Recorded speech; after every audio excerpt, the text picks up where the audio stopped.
Hello friend, नमस्ते। स्वागत है मेरे चैनल में। आइए सुनते हैं शिव जी का गीत। गौरा मैया जी के गोरे गोरे हाथ हो में हदिया बड़ा नीक लागेला।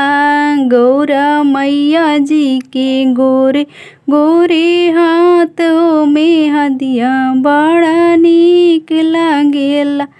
कहवा से सिलवटे कहवा के लोढ़ा, कहवा के सिलवटे कहवा के लोढ़ा। अब कहवा के मेहंदी का चनार हो मेहदिया बड़ा नीक लागेला। अब कहवा के मेहंदी का चनार हो मेहदिया बड़ा नीक लागेला। गौरा मैया जी के गोरे गोरे हाथ हो मेहदिया बड़ा नीक लागेला। गौरा मैया जी के गोरे गोरे हाथ हो मेहदिया बड़ा नीक लागेला।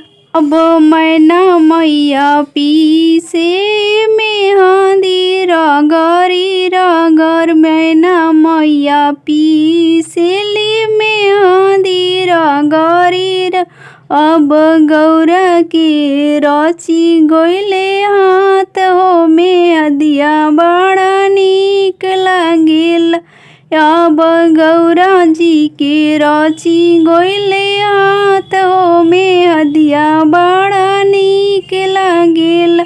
गौरा मैया जी के गोरे गोरे हाथ हो मेहदिया बड़ा नीक लागेला। अब के लगावेला गौरा जी के मेहंदी, अब के जे गावे मंगल गीत हो मेहदिया बड़ा नीक लागेला। अब के जे गावे मंगल गीत हो मेहदिया बड़ा नीक लागेला।